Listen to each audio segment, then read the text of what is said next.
Chers amis, bonsoir. Je remercie le professeur Soutou d'être à nouveau parmi nous, car il nous fait l'amitié de venir présenter depuis un certain temps ses ouvrages. Le dernier s'intitule La Grande Rupture. Il parle d'un conflit en cours et surtout aussi des origines de ce conflit. Monsieur le professeur, je vais vous laisser le soin de présenter votre livre et ensuite, si vous le voulez bien, vous répondrez à nos questions. Très bien, je vous remercie beaucoup. Je vous remercie pour votre invitation. C'est toujours un plaisir de m'exprimer ici. Comme j'ai réussi jusqu'à maintenant à produire des livres à un rythme acceptable, j'ai donc eu le plaisir de revenir ici, différentes reprises. Alors, le point de départ, le titre du livre, c'est La Grande Rupture de la chute à la guerre d'Ukraine, bien entendu, bon, 1989 à maintenant.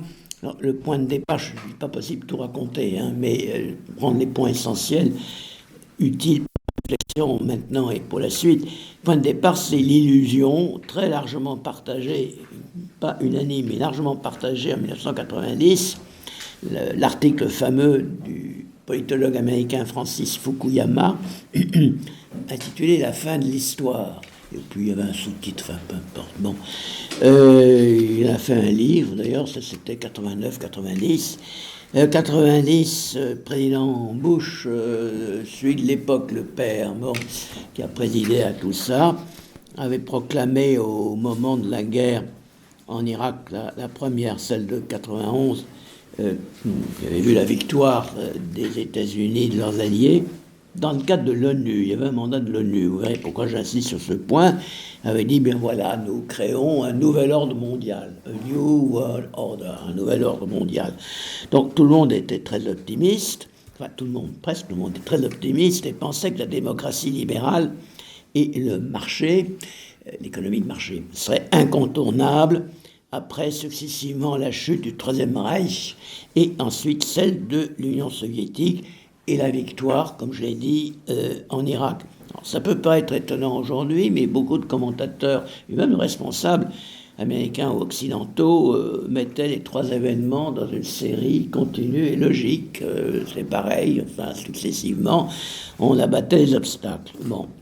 Alors, ces notions étaient entrées très profondément dans la conscience des élites, et on pensait, outre la généralisation de la démocratie libérale désormais sans rival, à l'établissement définitif, là aussi, d'un ordre international fondé sur des règles, comme on disait, c'est devenu d'ailleurs l'expression quasiment constante des diplomates occidentaux, fondé sur des règles ou même sur des valeurs. C'est pas tout à fait la même chose. D'ailleurs, on avait les deux expressions.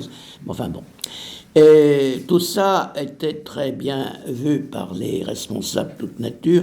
Les opinions étaient plus ou moins, peut-être pas totalement d'accord, mais je constatais dans mes enseignements à la Sorbonne que dans les années 90 et au début des années 2000, j'ai pris ma retraite en 2008.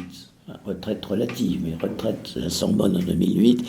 Et à la fin de mes carrières, alors qu'au début de ma carrière, dans les années 70, je me heurtais à des petits crétins qui croyaient à la victoire inéluctable du père Staline. Bon, là, au contraire, je devais dire à mes jeunes gens, écoutez, attention, c'est pas... la Russie n'a pas disparu, elle est toujours là, tout n'a pas été réglé. Bon. D'où cet optimisme BA, je dirais à tous les niveaux, du haut en bas de l'échelle, on peut reprendre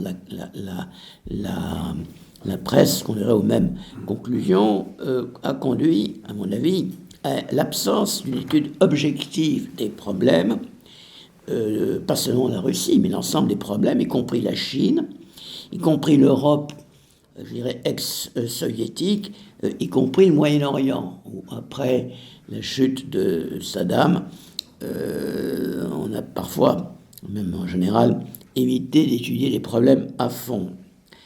Tout à fait entre nous, les différents services français, soit diplomatiques ou d'autres natures, m'ont, je ne dirais pas purgé, parce que je n'étais pas membre de l'administration, mais enfin, m'ont mis à l'écart, m'ont pu demander conseil à partir de 1995, quand j'ai commencé à leur expliquer que la situation en Russie n'évoluait pas de façon aussi simple et linéaire et positive qu'on imaginait. J'avais constaté ça par mes colloques et mes voyages en Russie. J'y allais une fois ou deux tous les ans de 1995 à 2011 et je constatais que les choses dans les relations avec les Occidentaux se dégradaient, même dans mon domaine universitaire et scientifique. Bon.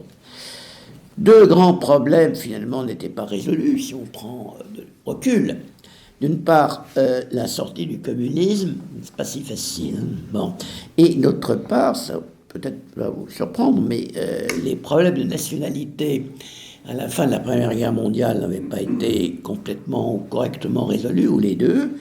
On pensait qu'à la fin de la Deuxième Guerre mondiale, il avait été, en expulsant les Allemands, en réorganisant les frontières des pays de façon à les rendre plus homogènes, etc. C'était la politique de Staline en particulier. Et on pensait que ça avait réglé la question des nationalités en Europe. C'est ce qu'on m'enseignait à la Sorbonne dans les années 60 dans nos cours de géographie. Il n'y a plus de problème de nationalité en Europe, c'est réglé. Il y a eu bon, tu parles, hein? Non. Alors, ces deux problèmes, ils sont, comme vous l'avez vu, ressortis avec une force considérable. Quelle est la méthode de ce livre? Deuxième point, méthodologie. Je suis historien, n'est-ce pas? Je ne suis pas politologue.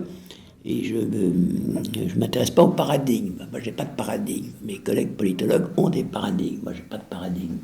Je sais de faire l'histoire. Mais il est évident pour un historien que nous manquons de recul. Et nous manquons, en général, même maintenant, surtout du côté russe, évidemment, de sources. Bon. Alors, en Russie, c'est particulièrement difficile, d'autant plus que non seulement on manque de sources, l'évolution actuelle, on est beaucoup moins bien renseigné qu'on ne l'est malgré tout dans les pays occidentaux grâce aux médias. Bon, mais même on a du mal à accéder aux sources historiques. Il y a eu 2-3 ans de possibilité d'accès aux archives soviétiques pour les étrangers, pour les chercheurs occidentaux, ça s'est refermé complètement. Bon, et comme on disait à l'époque soviétique, c'est toujours valable, rien n'est plus difficile à prédire en Russie que le passé, n'est-ce pas? On réévalue le passé, on le réécrit, bon, c'est passionnant. Alors, j'ai analysé, comme j'ai pu, c'est le résultat que vous avez là, en fonction des constantes géographiques, historiques, des précédents historiques, s'agissant de pays, Russie, Allemagne, Europe orientale, qui ont de longues histoires, des pesanteurs historiques évidentes. D'autre part, il se trouve que je connais personnellement toutes ces régions, y compris la Yougoslavie, y compris l'Union soviétique, je connais la Crimée, j'ai même passé une nuit à Donetsk. Quand je dis à nos officiers, vous seriez bien garnison d'interposition à Donetsk, ça vous changerait du sable chaud. Alors, monsieur le professeur, vous n'y pensez pas, il ne sera jamais, je voulais voir, hein, on verra. Bon. Et ben, mon père était diplomate, avec mes parents, j'ai donc pu visiter, passer 5 ans en Yougoslavie, 2 ans en Union soviétique, à une époque où on commençait à pouvoir faire un peu de tourisme. Et on est allé en voiture de Moscou à Tiflis et retour, 4500 km en 1958. J'ai gardé des films et des photos que mon père avait prises. C'est très intéressant. Alors, quand on a cette expérience derrière soi, on prend les vaticinations médiatiques avec prudence. D'autre part, il faut se méfier. YouTube diffuse, c'est commode. Vous avez des tas de nouvelles qui circulent. Il ne faut pas regarder n'importe quoi. Le meilleur site, il y a un site allemand qui doit être le site vidéo du journal Die Welt, qui est pas mal fait du tout, avec des correspondants en Russie que je trouve très sérieux. Et vous avez d'autres parts peut-être moins connues, mais en allemand, vraiment. Le site de l'Académie Thérèse de l'Académie de guerre de Vienne, avec un colonel Reisner qui fait des états de situation avec des cartes. C'est très objectif, il ne monte pas sur ses grands chevaux. Je trouve que c'est extrêmement utile pour le conflit lui-même. D'autre part, tout ça permet quand même d'analyser les nouvelles qui arrivent. Il faut choisir ses médias. Hein, ça, bon, Il y a l'un des plus utiles. Les médias allemands, suisses-allemands comme la Neue Zeitung sont tout à fait intéressants. Médias américains, je ne les lis que quand il y a quelque chose d'intéressant. J'étais abonné à tout avant, maintenant c'est fini. Et un journal qui est très bien fait et un peu fouillis comme ça, mais avec des tas de choses très intéressantes, c'est le Corriere della Sera de Milan. Qui a un intérêt à lire, je le lis depuis quelque temps, tous les jours, pour des raisons que je ne sais pas, et je trouve ça très intéressant. Bon, d'autre part, j'ai été amené à faire tout au long de ma carrière des enseignements dits d'analyse du monde actuel. Donc, il fallait pour mes étudiants que je suive l'actualité de façon systématique et organisée intellectuellement, ce qui fait que j'avais des dossiers. C'est utile de voir comment on voyait un problème à l'époque, alors que maintenant, 20 ans après, on écrit dessus un livre, on dit, tiens, voilà comment à l'époque j'observais les choses. Alors, c'est intéressant. Puis, d'autre part, je continue à tenir une rubrique mensuelle dans la revue, dans le Politique Magazine, qui me force à suivre toutes ces questions et avoir des dossiers en ordre. C'est pas si facile si vous n'êtes pas au sein d'un think tank, comme on dit, si vous êtes une personne privée, avoir ses propres archives, pas si facile que ça. Mais néanmoins, j'affirme la nécessité d'une très grande prudence méthodologique. Mon tempérament un peu comme ça, bon, je serai parfois peut-être un peu affirmatif dans mon propos, puis il faut bien être pédagogique, mais en même temps, je suis fondamentalement prudent, en particulier sur la question fondamentale pour le sujet. Est-ce que Vladimir Poutine était décidé, dès son arrivée au pouvoir en 1999, à lancer toute la politique qui a conduit à la situation actuelle, ou alors a-t-il réagi progressivement et dialectiquement, si vous voulez, à une série d'initiatives plus ou moins intelligentes prises par les Occidentaux? C'est pas la même chose. Dans le premier cas, il n'y avait rien à faire, de toute façon, on serait arrivé à la situation actuelle s'il y avait eu ce plan en tête dès le départ. Dans l'autre cas, il est utile de s'interroger sur les événements et leur évolution. À mon avis, la vérité, je vous donne mon avis tout de suite, c'est la deuxième hypothèse, réaction dialectique, seulement Vladimir Poutine a réagi au quart de tour. C'est plus brutalement que n'aurait fait un homme d'État occidental des générations actuelles, sans aucun doute, s'il avait, cet homme d'État occidental, réagi. Bon. Alors, le premier point qu'on constate, on en parlait un peu tout à l'heure, c'est ce que j'appellerais le rejet de la greffe libérale en Russie. À partir de 91, quand quand l'Union soviétique a disparu, Yeltsin a pleinement pris le pouvoir de la Fédération de Russie, il a voulu, le président Yeltsin, incontestablement libéraliser et moderniser la Russie. C'est incontestable. Il y a des secteurs qui l'ont été. Ce qui a été le plus net, ça a été l'apparition pour la première fois en dehors de quelques mois, en 1918, de la liberté d'expression dans ce pays. Et d'autre part, liberté d'expression et de création artistique, intellectuelle, etc.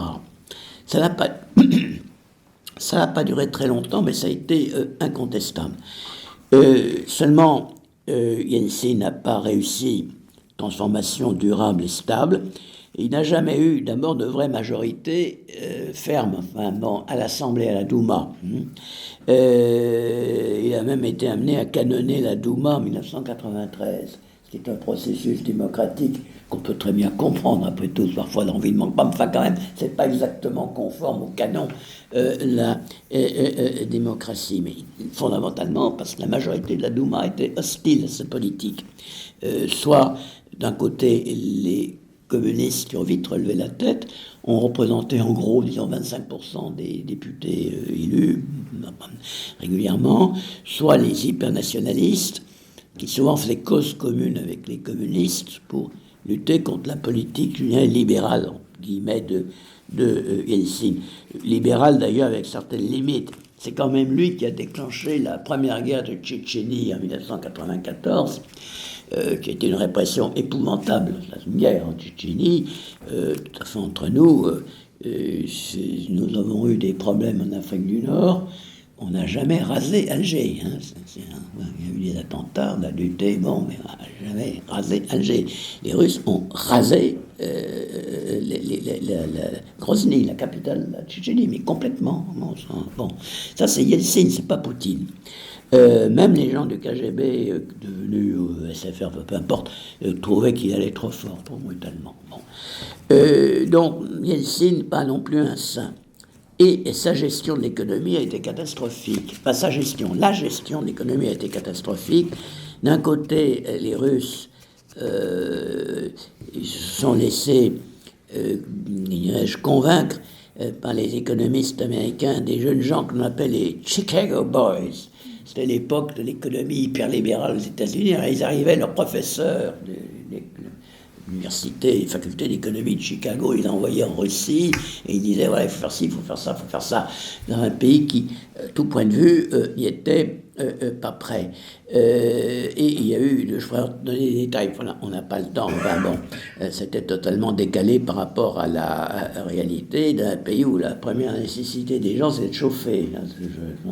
Ensuite, la nourriture, et puis ensuite le reste, ça vient après. D'autre part, je ne dirais pas les sociétés, il n'y avait pas de société en Russie, il y avait des usines, c'est pas la même chose. Les usines ou les mines, ou les installations industrielles ont été privatisées de façon totalement démagogique, c'est-à-dire que chaque citoyen russe recevait des bons correspondant à la valeur des usines que l'on privatisait. Alors bien entendu, les gens avaient quoi, ils n'en avaient rien à faire, puis ils avaient besoin d'argent. Alors les anciens directeurs de ces usines ont racheté pour rien ces espèces d'actions, ces bons, celui qui circulaient. Ils sont devenus comme ça d'anciens directeurs de type soviétique, propriétaires de leurs installations. C'est ce qu'on appelle la privatisation oligarchique, avec toutes les conséquences que vous imaginez facilement. Alors, tout ça a généré beaucoup de mécontentement que l'on voyait dans les élections, qui existaient malgré tout. Bon. Et la crise économique et financière, surtout la crise financière de 1998, qui était très brutale en Russie, qui a considérablement diminué le niveau de vie des gens, ça c'était palpable, a, disons, renversé l'opinion. L'opinion russe était globalement favorable, malgré tout, au processus de libéralisation. Après 98, elle est globalement défavorable, et assez défavorable. Si Poutine arrive au pouvoir en 1999 et est populaire, c'est que commence par payer les salaires et les retraites qu'il n'était pas payé depuis 6 mois. Hein. Il ne commence pas à les payer. Hein. Bon. Alors, d'autre part, j'ai l'impression de manquer une page dans mon raisonnement. Non, ça va, je suis. À partir de la présidence de Bill Clinton, qui est devenu président en 1993, je me souviens bien, les États-Unis ont changé de paradigme. On dit la politique américaine, elle n'est pas la même sur beaucoup de questions. Enfin, il y a des continuités, mais il y a quand même un changement important de paradigme à partir de la présidence Clinton et en particulier à partir de 1994. Je vais y revenir. En effet, dans un premier temps, les États-Unis et les Occidentaux n'ont pas négligé la Russie autant qu'on le dit parfois. La Russie a quand même été admise au Fonds monétaire international, qui lui a accordé 40 milliards de dollars de prêts, pas rien, et sans demander trop de garanties. C'est un pays d'Amérique latine, il a besoin de plus ou la Grèce, non. Et donc on les a aidés. On a créé en 1997 un conseil Russie-OTAN pour maintenir un dialogue militaro-politique. Donc, il ne faut pas dire que les Occidentaux n'ont rien fait pour essayer de raccrocher la Russie. Mais, en même temps, les Occidentaux n'ont pas vraiment tenu compte de l'ensemble des problèmes que rencontrait la Russie et des chaos de son processus de libéralisation. On n'a pas suffisamment pris en compte tout ça. Ils ont eu tendance à penser que de toute façon les Russes s'occuperaient de leurs affaires intérieures. Il n'y aurait plus de vraie politique vers le Moyen-Orient, même vers l'Europe orientale, vers l'Extrême-Orient, etc. Ce qui était là une illusion. Et en 1994 survient une décision essentielle du président Clinton.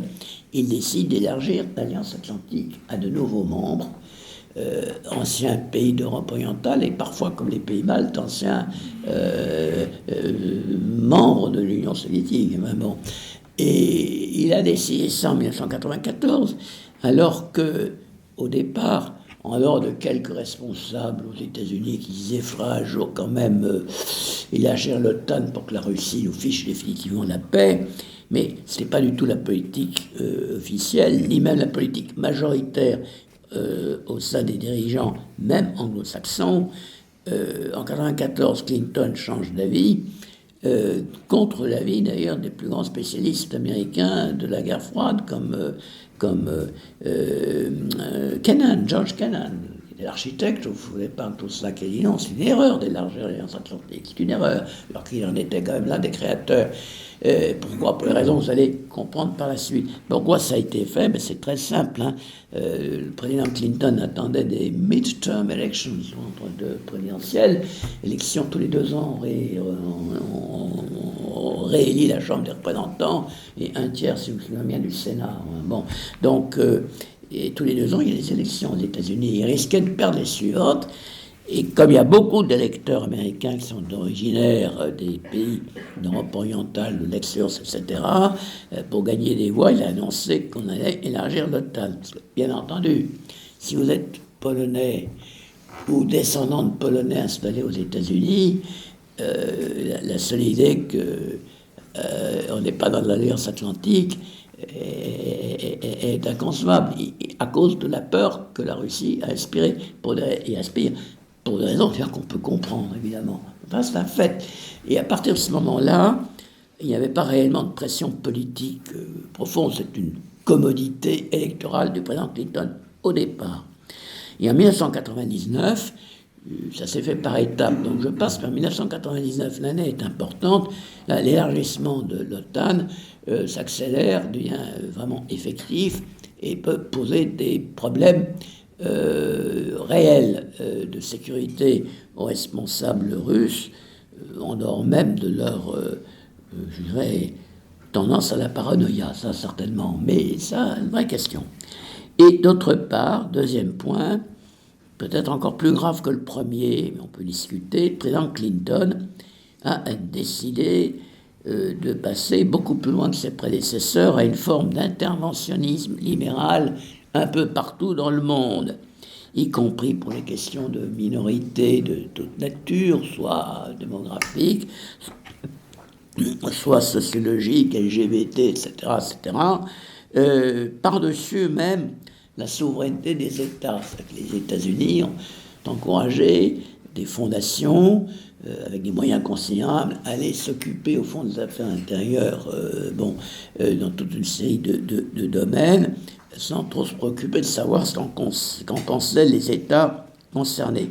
Et éventuellement même jusqu'à des opérations militaires en dehors du cas des Nations Unies. Je précise, n'est-ce pas, lorsque les États-Unis entrent en guerre contre l'Irak en 1991, ils ont un mandat de l'ONU. Bon, quand ils bombardent la Serbie en 1995 et de nouveau en 1999, l'OTAN est à la manœuvre, mais il n'y a pas de mandat de l'ONU. Une opération d'intervention internationale, même s'il est humanitaire, etc., normalement nécessite un mandat de l'ONU.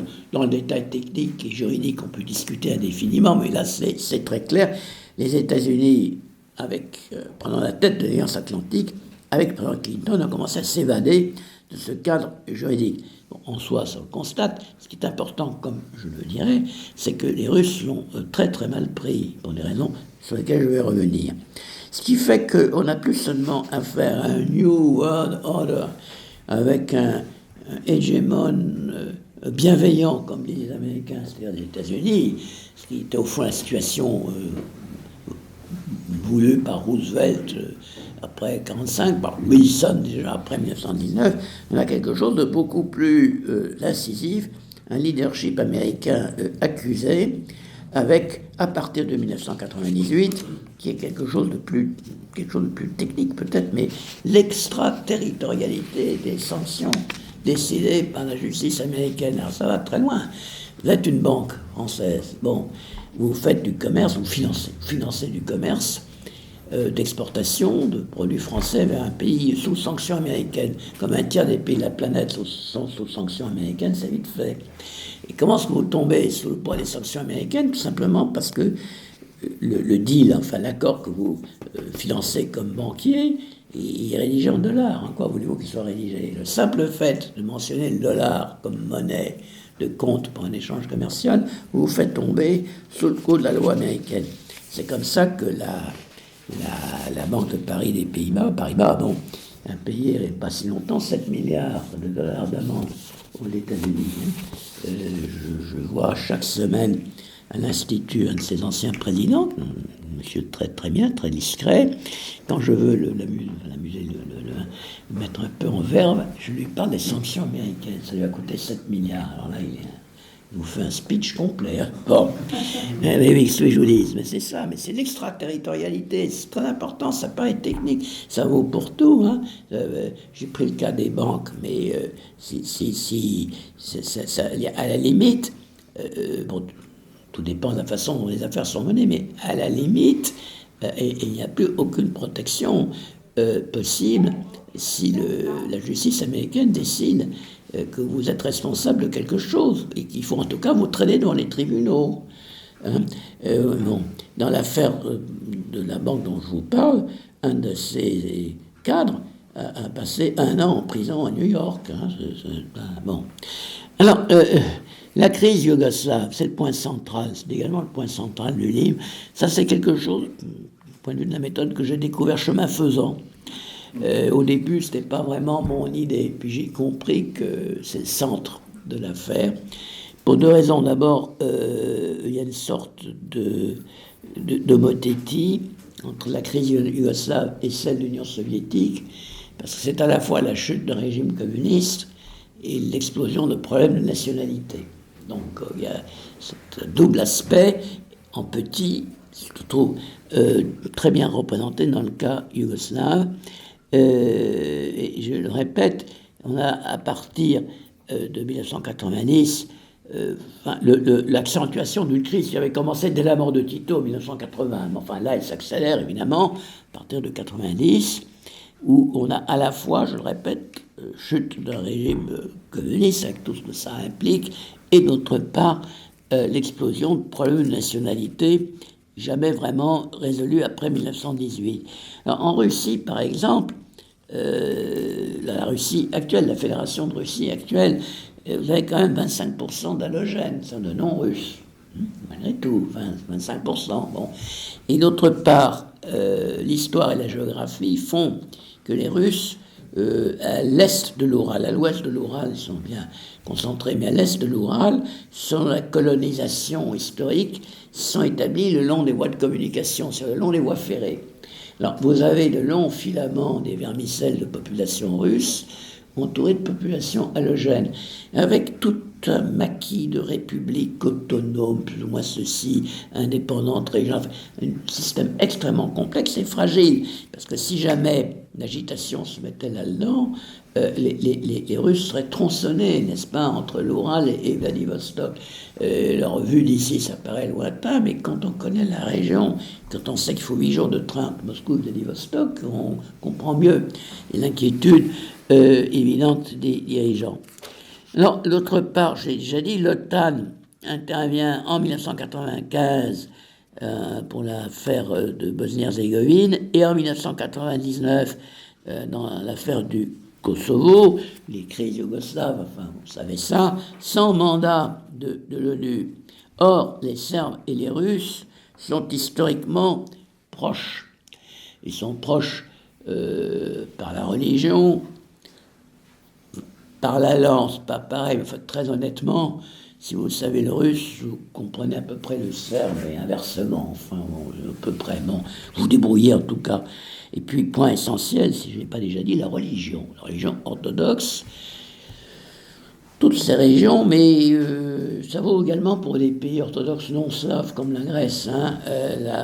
Les églises orthodoxes, en autocéphale pluriel, les églises orthodoxes sont très présentes dans la vie quotidienne, dans la vie religieuse, mais également la vie, pas seulement spirituelle, mais je dirais collective. Enfin, c'est une situation que connaissait l'Église catholique en France avant la guerre de 14, ou peut-être encore un peu dans certaines régions dans les années 50, mais on n'imagine pas en Russie aujourd'hui un enterrement qui ne soit pas religieux. Manifestation publique qui ne soit pas religieuse, malgré les années de communisme qui avaient réprimé et tout ça, mais ça rejaillit, ce que je vous dis. Alors, d'autre part, les Russes ont également conclu de la crise yougoslave que les Occidentaux ne respectaient même pas leurs propres règles, enfin les règles qu'ils prétendaient imposer au monde, de l'ordre multilatéral fondé sur les règles, l'ONU, etc. Puisqu'ils avaient mené 2 guerres sans mandat de l'ONU, avec des conséquences, je n'ai pas le temps de vous faire maintenant tout un récit de l'affaire yougoslave, mais qui ne sont pas encore totalement réglés aujourd'hui, qui posent beaucoup de problèmes de toute nature, quelles étaient les erreurs de Milosevic et des dirigeants serbes, bien entendu. Beaucoup de problèmes n'ont pas tous résolus encore aujourd'hui. Et d'autre part, les Occidentaux ont prouvé qu'ils n'hésitaient pas à intervenir dans les zones balkaniques considérées par les Russes comme proches géopolitiquement, culturellement et géostratégiquement essentielles pour eux. À partir de la fin 99, nous avons entendu dans nos cercles universitaires une formule qu'on n'avait jamais entendue avant. C'est toujours très stéréotypé, hein. Il faut noter les formules, elles reviennent comme ça. Nos frères slaves orthodoxes, après l'affaire du Kosovo. Alors, les frères slaves orthodoxes, c'est très simple. Vous avez des slaves qui ne sont pas orthodoxes, comme les Polonais. Puis vous avez des orthodoxes qui ne sont pas slaves, comme les Roumains. Alors, les slaves orthodoxes, c'est dans les Serbes, les Ukrainiens, les Biélorusses et les Bulgares. Il ne faut pas oublier un jour. Bon. Voilà. Alors, ça veut dire très clairement qu'il y a là toute une zone dans laquelle c'est proclamé très clairement, dès que Poutine arrive au pouvoir, je vais y revenir en août 99, c'est très vite, on nous fait savoir à nous autres universitaires que c'est le thème maintenant de la réflexion géostratégique russe, géopolitique russe. Et c'est pas un flatus vocis, c'est à prendre très au sérieux. Alors, d'autre part, il n'est pas inintéressant de voir que l'accord conclu entre l'Union européenne, pas clairement l'Union européenne, mais c'est plus compliqué, mais enfin 3 personnes, dont un représentant russe, pour un armistice au Kosovo, a été signé le 9 mai 1999, donc avec la présence d'un responsable de Moscou, et que Poutine est arrivé au pouvoir 2 mois après, 9 août 1999.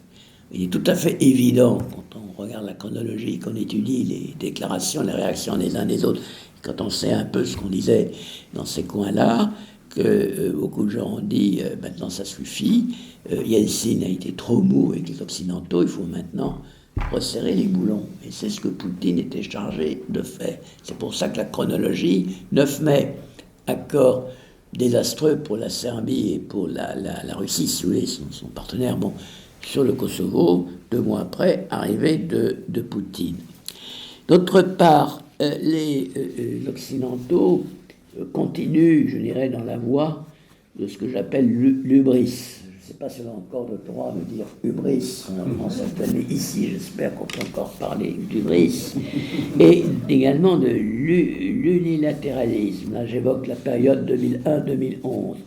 Après la Yougoslavie, c'est l'Irak, leur deuxième guerre, en 2003, hors mandat de l'ONU, alors qu'au départ de la crise, avec l'attentat contre les tours du World Trade Center à New York en 2001, Poutine, qui était au pouvoir depuis 2 ans, avait apporté son appui à Washington, pas simplement en bonne parole, mais il avait fourni des bases aux États-Unis très commode pour aller ravitailler leurs troupes en Afghanistan. Enfin, c'est une coopération qui allait au-delà des bonnes paroles. On parlait de collaboration militaire.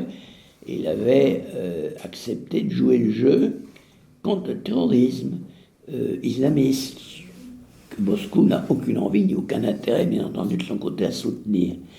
Mais après ça, après la Yougoslavie, après l'Irak en 2003, en 2011, c'est la Libye, Kadhafi. Alors, d'abord, il y avait eu un mandat de l'ONU pour empêcher Kadhafi de massacrer ses opposants. C'était la première phase. Et là, les Chinois et les Russes étaient d'accord. Les Chinois avaient même voté la motion, les Russes n'avaient pas mis leur veto. Bon. Donc, première partie, ils sont d'accord. Ils vont jusqu'à dire, oui, bon, il ne faut pas laisser quand même les gens massacrer comme ça. Bon.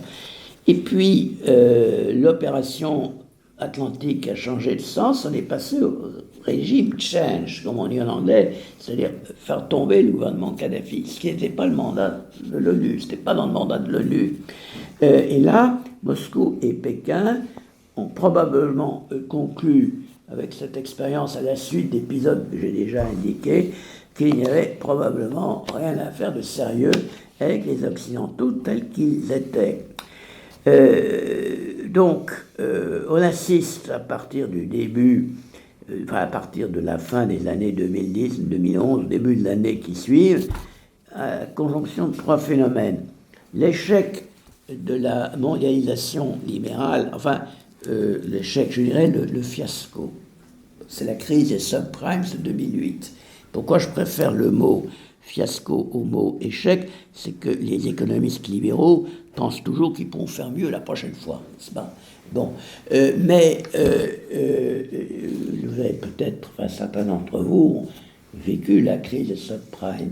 C'est la première fois que les chauffeurs de taxi à Paris, la première fois depuis très longtemps que les chauffeurs de taxi parisiens disaient « Salaud l'Américain, il nous ruine », etc. Avant, on ne parlait pas de ça, là. 2008, c'était très remonté. Hein. Bon. Échec de la mondialisation libérale. L'unilatéralisme occidental, le début de formation de ce qu'on appelle ensuite les BRICS, c'est-à-dire Brésil, Russie, Inde, Chine, les pays en dehors du système occidental, il commence à se développer, à prendre de l'importance. On peut le mesurer sur le plan économique assez clairement dans les PNB mondiales.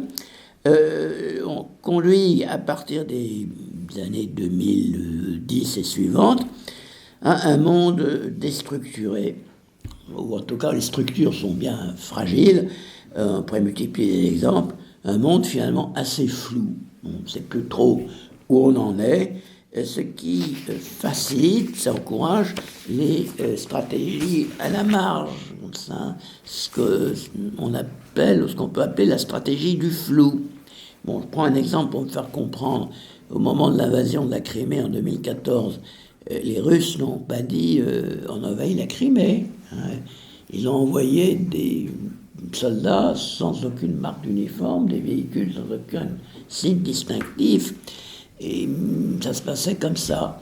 Puis à un moment donné, ils ont dit oui, maintenant on annexe. Mais les premières manœuvres avaient été faites au fond par des forces spéciales.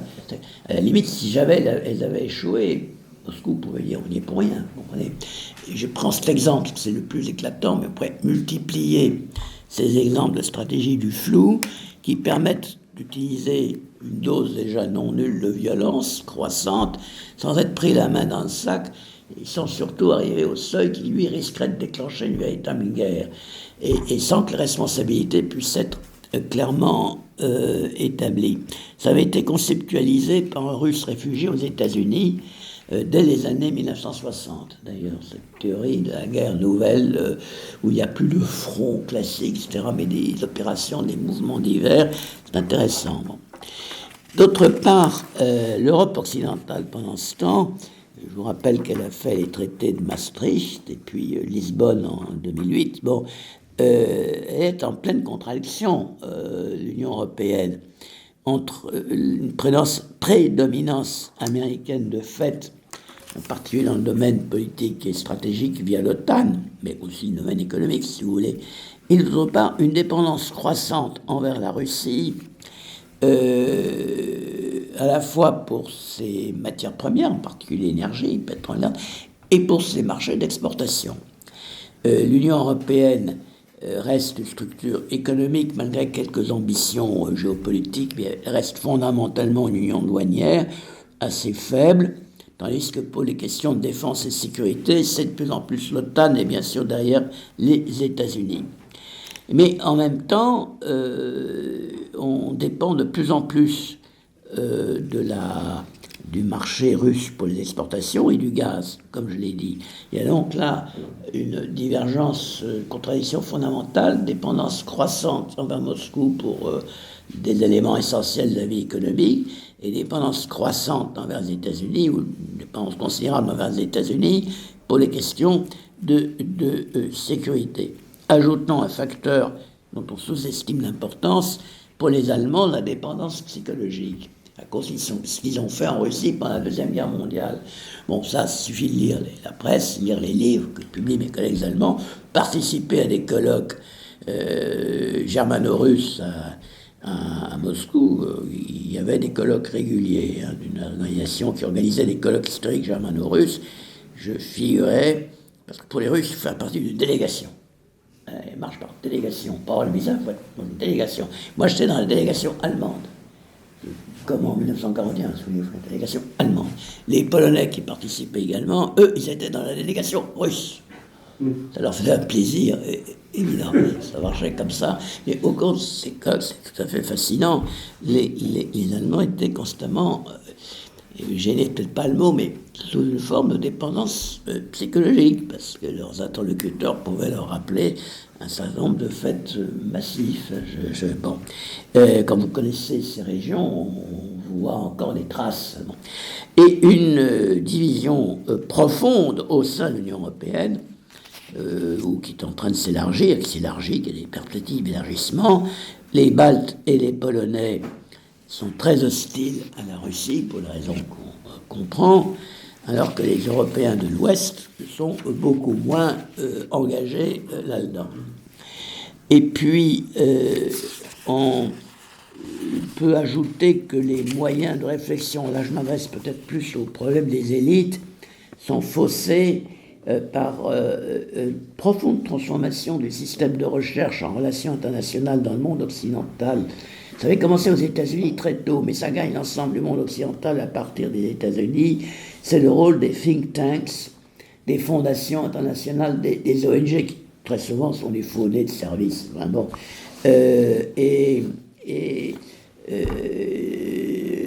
L'essentiel maintenant de l'information que l'on a sur toutes ces questions Est-Ouest, politico-stratégiques, etc., il provient en fait de think tanks très liés aux États-Unis. Si vous voulez faire carrière comme jeune chercheur dans ces domaines, il faut passer, certainement pas de poste, pas de salaire, rien, par ces think tanks, plus les opérations de services secrets utilisant certains think tanks. Certaines ont été dévoilées, mais enfin, je passe là-dessus. Disons que les Européens sont divisés, mènent une politique contradictoire et sont subtilement pris en main intellectuellement pour ce genre de problème par des responsables américains ou britanniques qui jouent également leur rôle, derrière lesquels vous avez très souvent des services secrets qui savent ce qu'ils font. Donc, on a une situation qui n'est plus la même que celle des années 1990. D'autre part, Moscou revient, à partir de 1999. On a vu qu'il y a une évolution. En 2001, Poutine est encore prêt à collaborer avec les Occidentaux. À partir de 2004, ce sont les fameuses révolutions de couleur un peu partout, dont en Ukraine. Et d'autre part, l'élargissement de l'OTAN. Alors là, les Russes deviennent de plus en plus rétifs.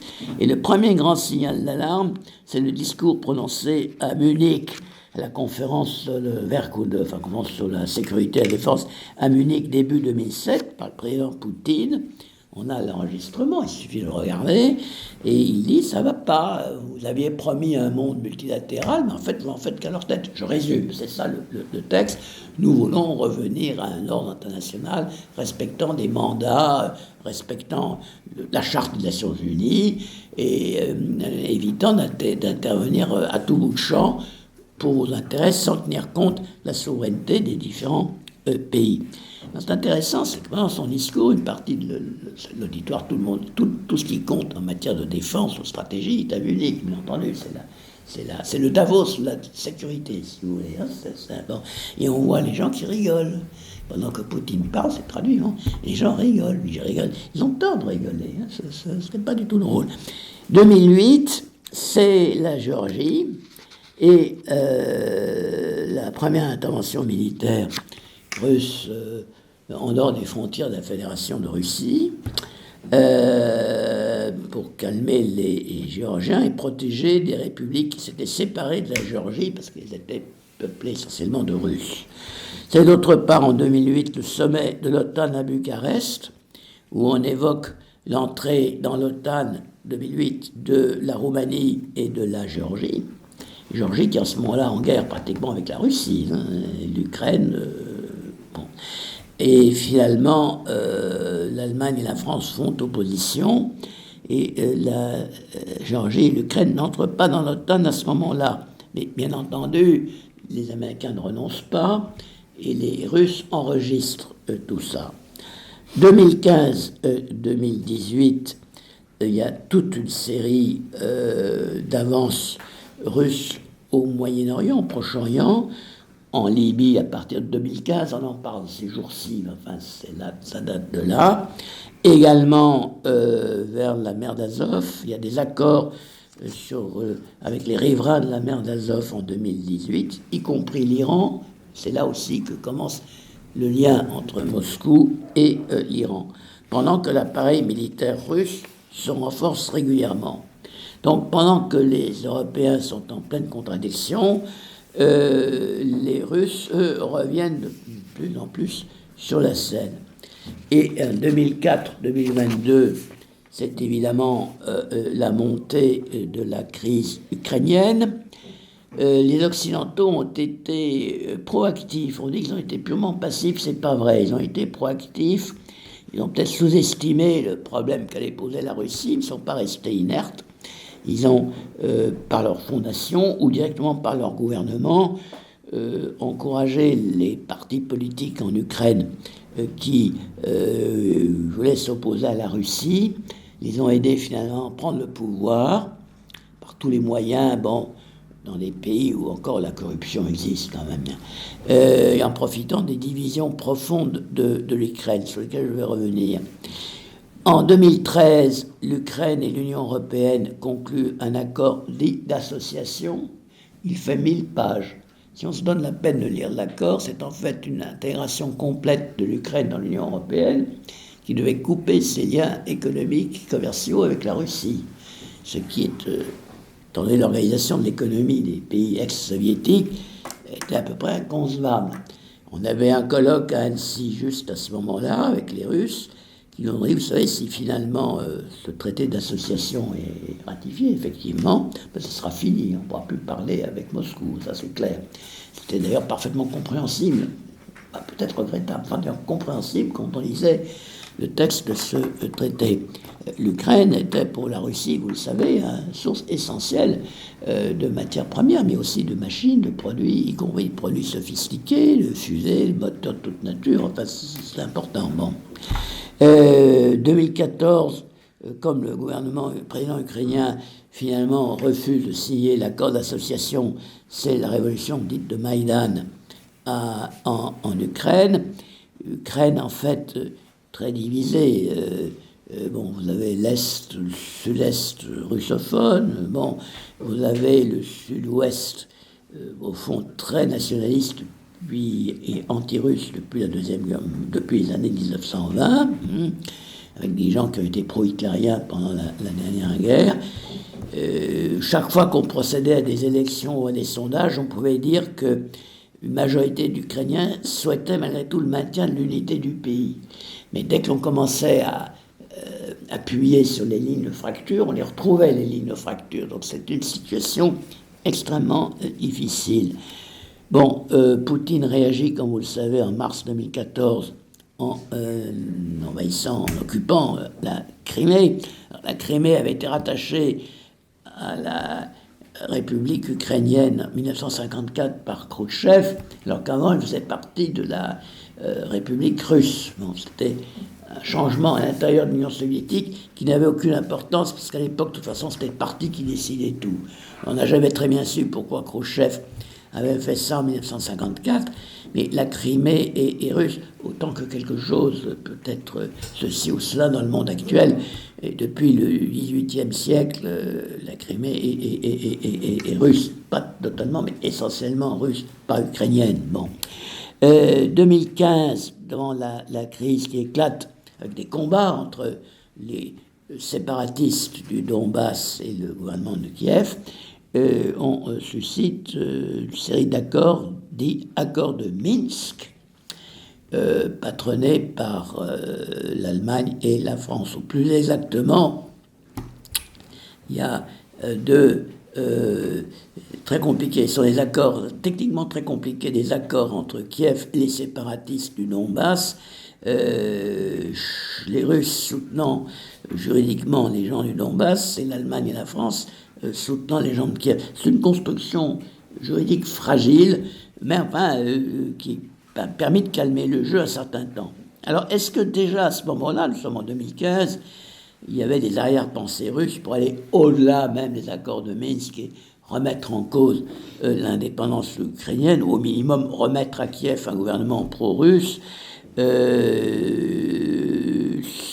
vous rappelle qu'à partir de 1991, pas en permanence, mais la plupart du temps, le président ukrainien était, entre guillemets, pro-russe. Donc, une situation assez confortable. Alors, est-ce qu'il s'agit, dans l'esprit de Poutine, à partir de 2015, de revenir à cette situation, ou est-ce qu'il veut déjà, dès ce moment-là, aller plus loin? Très honnêtement, on n'en sait rien.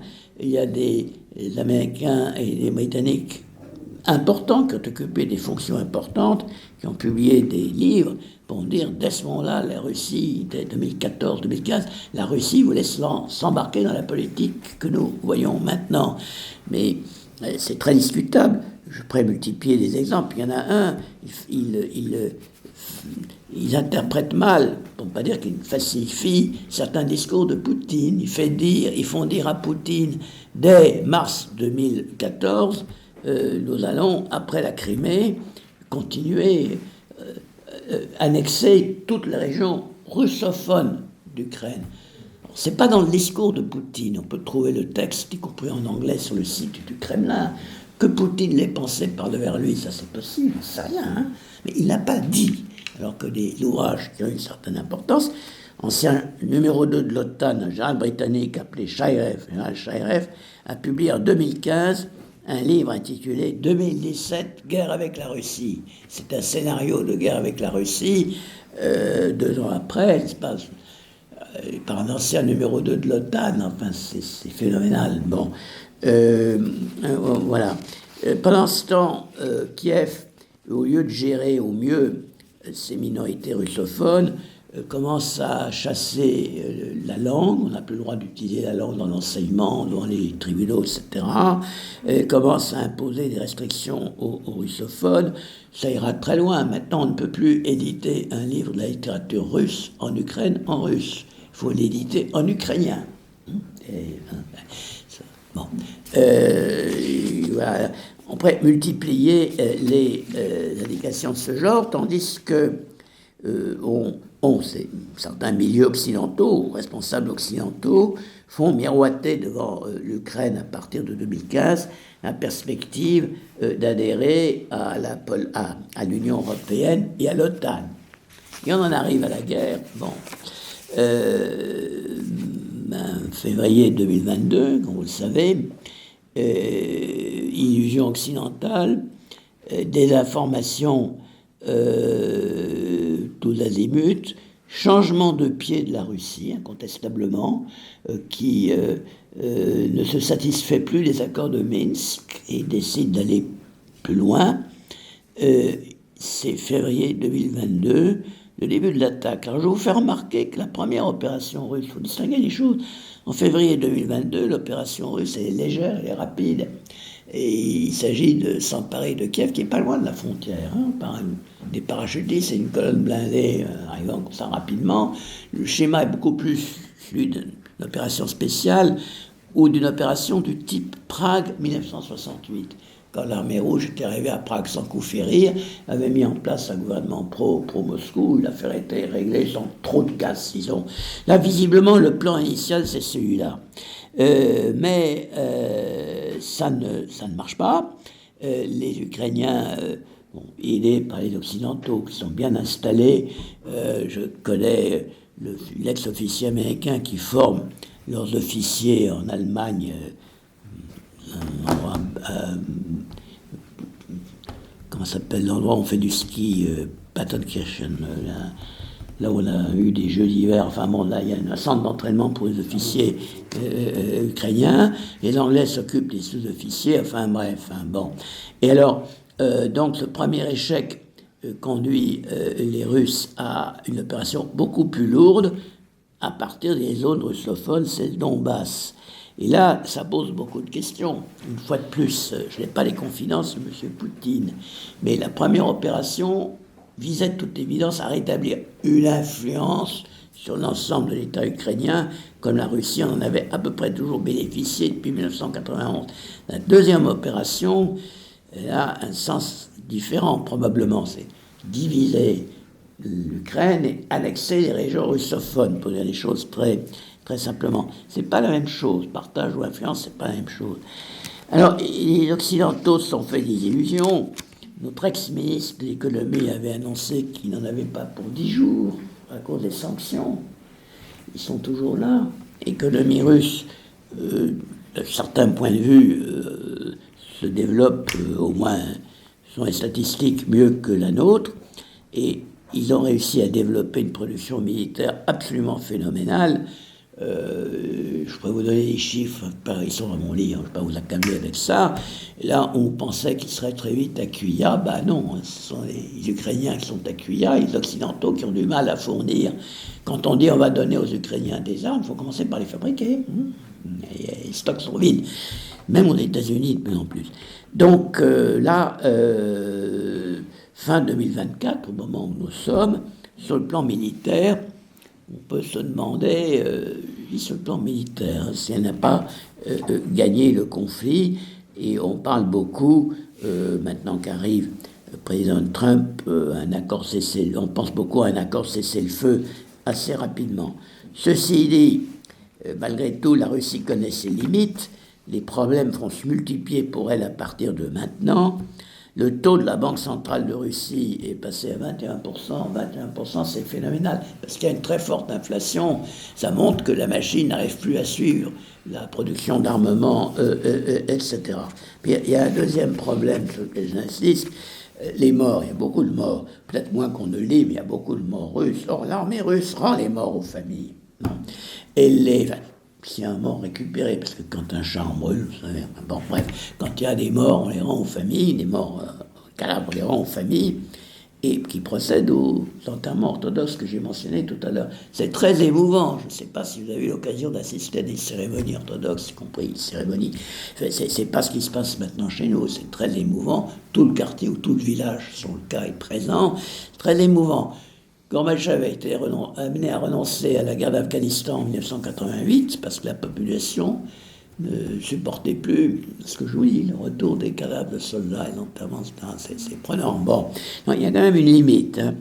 Ceci dit, bien entendu, j'ai essayé de vous donner une description rationnelle qui ne doit pas faire oublier que le 24 février 2024 est quand même une folie de Poutine. Je tiens à le dire très clairement, à mes yeux, c'est une folie qui va coûter très cher à la Russie, quoi qu'il arrive.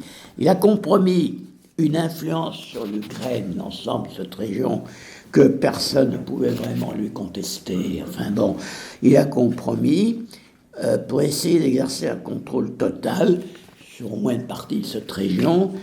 À mon avis, un rêve qui risque d'être pour lui inaccessible, mais en tout cas très coûteux. Je conclus peut-être par un épilogue rapide. Bon, quel serait l'idéal ?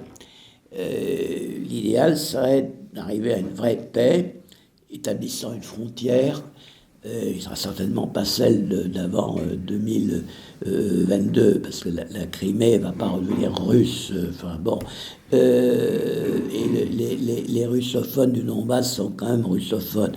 Enfin, établir une frontière, le tout garanti dans un système international européen qui existe, c'est l'Organisation sur la sécurité et la coopération en Europe, qui a joué un rôle non négligeable. Jusqu'en février 2022, il y avait des observateurs de l'OSCE sur place qui géraient les accords de Minsk. Évidemment, ce n'était pas parfait, mais enfin, c'était un cadre juridique. Ce serait la solution idéale. Néanmoins, pour le moment, ça ne me paraît pas vraisemblable. Pour le moment, le plus probable, et qui paraît aller dans le sens des idées de la nouvelle équipe Trump, serait une solution à la coréenne. C'est-à-dire qu'il y a un cessez-le-feu, le combat s'arrêterait, mais les solutions juridiques n'interviendraient que plus tard. Dans le cas de la Corée, comme vous le savez, ils ne sont pas intervenus encore aujourd'hui depuis 1953. On peut vivre assez longtemps avec des situations de ce genre. La Corée du Sud, ça n'a pas empêché de se développer.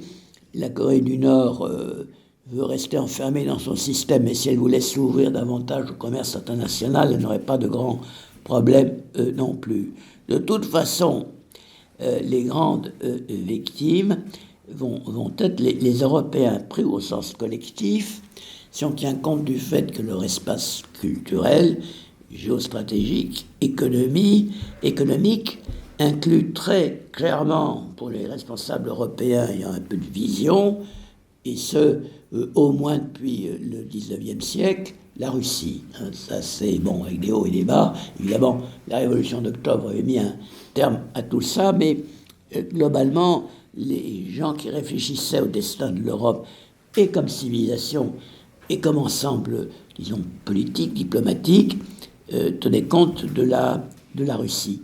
Alors, j'ajoute que l'affaire n'est pas du tout réglée, et que certains responsables ou conseillers de responsables souhaiteraient non seulement faire reculer la Russie, mais même détruire la Fédération de Russie, la faire éclater. Ça, je peux vous le dire, parce que je suis en contact avec des experts de pays, disons, de l'Alliance Atlantique, dont certains disent très clairement, on aura la paix que le jour où l'ours russe sera abattu. Seulement, c'est très dangereux, quoi qu'on pense de pardon. Prendre un peu d'eau, excusez-moi, mais je suis moins habitué à parler sur la place rouge.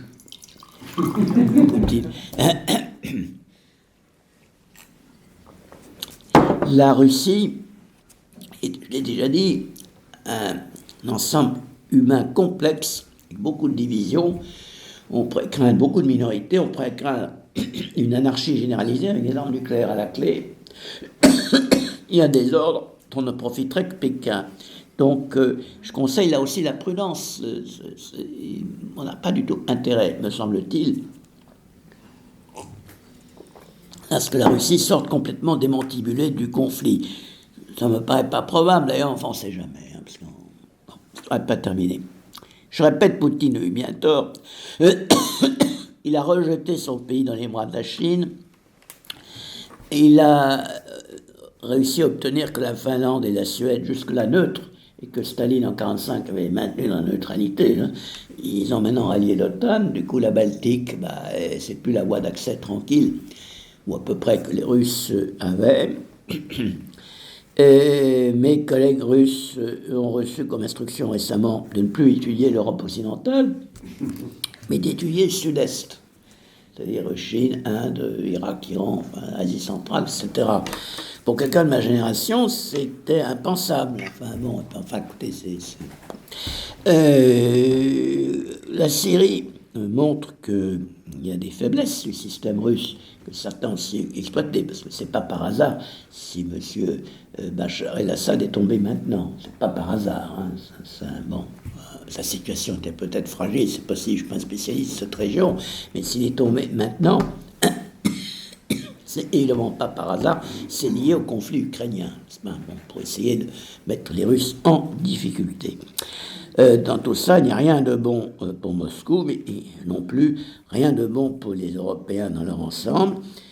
qui perdent sur beaucoup de plans, y compris économiques, pas seulement économiques, et qui risquent de voir la Chine progresser encore plus. Bon, alors je ne dis pas qu'il faut faire systématiquement la guerre à la Chine, c'est pas du tout mon point de vue, mais enfin, il y a certains équilibres, n'est-ce pas, qui risquent d'être bouleversés. C'est pour ça que on peut parler d'une grande déception. Alors, bien entendu, comme le disait Charles Maurras très justement, en politique, le désespoir, c'est la sottise absolue. Vous me permettrez cette citation. Je pense qu'il y a encore un endroit où je peux la faire. Oui, avec certaines raisons. On peut tout dire ici. Oui, ça va être prudence, mais si je Maurras dans d'autres lieux. Bon. Et donc, il faut penser que les Européens arriveront à se reprendre pour veiller à leurs intérêts. Je n'ai pas dit pour faire la guerre aux États-Unis, hein, c'est pas mon propos. Enfin, pour retrouver quand même leur maîtrise. Sur le plan stratégique, il faut une structure stratégico-politique qui ne sera certes pas en guerre contre l'OTAN, mais qui sera pas intégrée dans les structures de l'OTAN. Parce qu'actuellement, c'est pas possible. Les Européens ne peuvent pas remuer pied ou patte. De fait, dans l'organisation de l'OTAN. Là, il faut mettre quelque chose sur pied. C'est pas demain la veille, je dis tout de suite. Et d'autre part, se posent beaucoup de problèmes également d'ordre économique et financier. Mais enfin, ça, c'est encore un autre sujet. Voilà, je vous remercie pour votre patience. Et je vais... Merci, monsieur le professeur, mais le débat est ouvert. Je vous en prie, Alain, oui, je t'en prie. Dans votre ouvrage que je n'ai pas eu le temps de lire, je me suis précipité sur le chapitre que vous avez consacré aux pays qui ont constitué la Yougoslavie.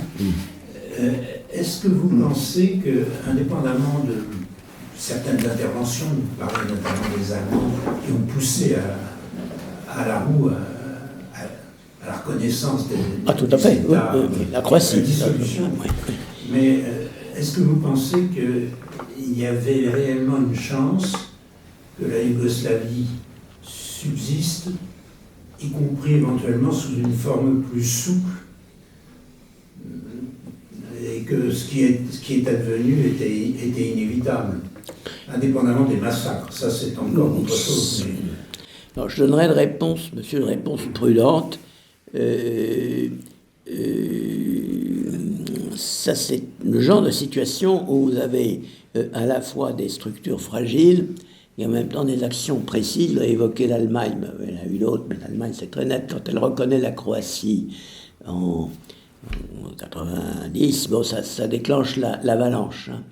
C'est intéressant d'ailleurs de rappeler, on le sait, hein, que les services secrets allemands suivaient l'affaire croate depuis 1971. Il y avait déjà eu un problème en Croatie en 1971, grave. On avait même été obligé de modifier la constitution yougoslave pour en tenir compte. Et dès 1971, entre guillemets les Allemands, enfin les services allemands responsables, pensaient que la Croatie finirait par échapper à la Yougoslavie un jour. Il faut savoir que les Allemands, dès 1919, n'ont pas cru, indépendamment des questions d'ambition politique ou autres, ils n'ont pas cru au règlement de Versailles et des autres traités qui ont accompagné Versailles, je dirais pour des raisons ethnographiques. Hein, parce que vous pouvez toujours leur dire, il y a des États, ils sont reconnus par des traités, ils diraient oui, mais là il se trouve qu'il y a des minorités allemandes, il y a des minorités ceci, ils sont des pays divisés entre eux, ça ne tiendra pas. Il y a toute littérature allemande. Ça, dès 1919, c'est très spontané, pas uniquement manipulé par le ministère allemand de la façon, c'est très spontané, ils n'y ont jamais cru. Alors là, évidemment, quand l'occasion se présente de reconnaître la Croatie avant tout le monde, sans prendre la moindre précaution diplomatique, je dois vous signaler quelque chose que j'ai appris il y a quelques jours, simplement. Un témoin a assisté, un Français, je le connais bien, a assisté au congrès de la CDU qui se tenait à Weimar. C'est le parti du Kohl. Le congrès du parti, Kohl devait venir comme chancelier, président du parti, bon, faire un discours, il est arrivé en retard. Non. Et pour s'excuser auprès des congressistes, il leur a dit, pardonnez-moi, je suis un peu en retard, mais je vous annonce une grande nouvelle, nous venons de reconnaître l'État croate. L'assistance à CDU, pas AFD, qui n'existait pas à l'époque, CDU, se lève, applaudit 10 minutes de trépignement, d'acclamation, etc. 1990, l'Allemagne est en train de se réunifier, tout juste en train de se réunifier, je crois que c'est même pas encore vraiment signé à ce moment-là. Bon. Tonnerre d'applaudissements frénétiques pendant 10 minutes. Ce qui n'est pas le genre, c'est plus cool en général. Bon. Donc, qu'est-ce que ça signifie? Qu'est-ce que ça représente? Alors, il faut savoir qu'il y avait 600 000 Croates réfugiés en Allemagne depuis la guerre. Enfin, bref. Donc, là, il y avait incontestablement une intervention extérieure qui a favorisé les choses. Ensuite, à partir du moment où les anciennes, pour répondre aux deuxième partie de votre question, bon, à partir du moment où les anciennes élites dirigeantes, Milosevic le premier, se recyclaient dans le nationalisme, quand il constatait dès la fin des années 80 que le communisme marchait moins bien, que fait Milosevic, son fameux discours de 89, le chant des mers, il joue la carte nationaliste pour se recycler en quelque sorte et rester au pouvoir. Parce que le communisme, plus porteur. Bon, donc ça, de toute façon, à partir de ce moment-là, ça devient très difficile, parce que ces nationalistes se nourrissent les uns les autres.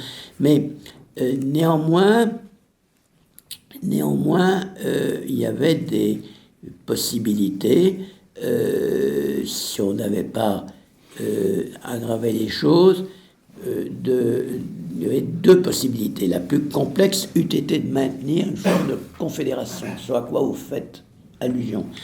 À mon avis, il y avait historiquement, économiquement, humainement, des arguments concrets en faveur d'une solution de ce genre. C'est difficile, c'est pas impensable. Personne s'y est vraiment employé. Bon. D'autre part, il y avait là, en revanche, deux possibilités. Ou bien, puisque la Yougoslavie éclatait, redécouper les frontières en fonction des minorités, des populations existantes, ce qu'on n'a pas fait, même si les Anglais y ont pensé en particulier. Et François Mitterrand lui-même, à l'époque, il avait dit c'est ce qu'il faudrait faire, recomposer ces pays de façon à ce qu'ils soient plus homogènes. Bon.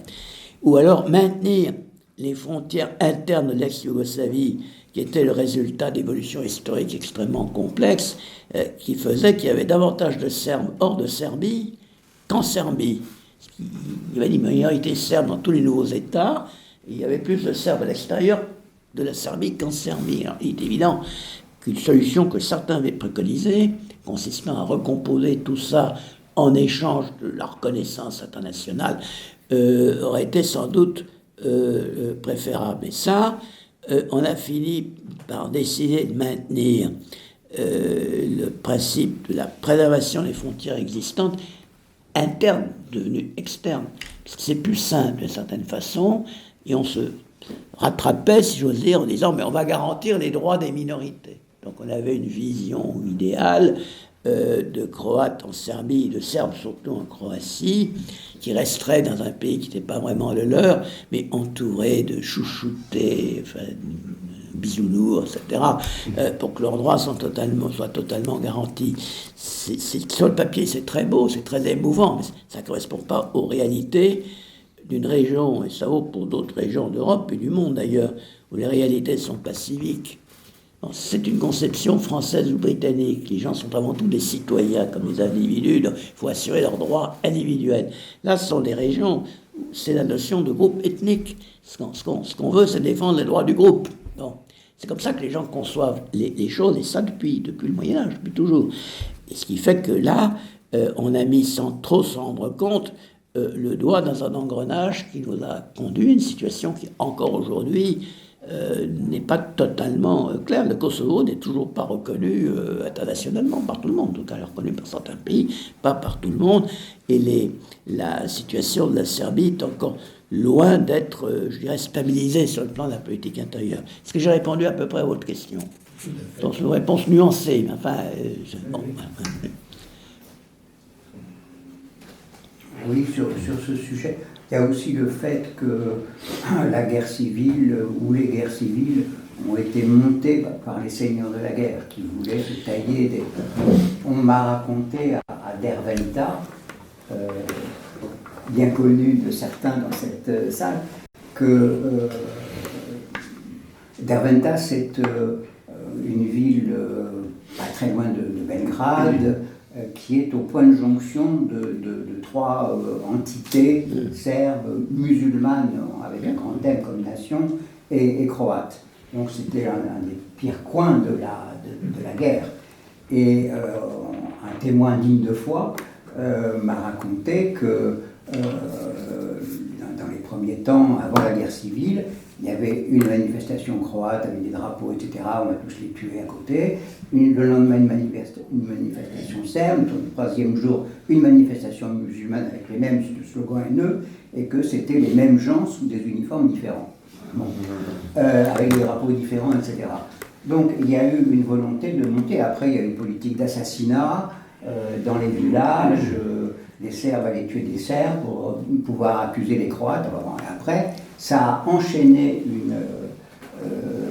des logiques de guerre civile, de vengeance, de village à village, et puis d'entité à entité, qui ont fait que les choses se sont absolument dégradées. Mais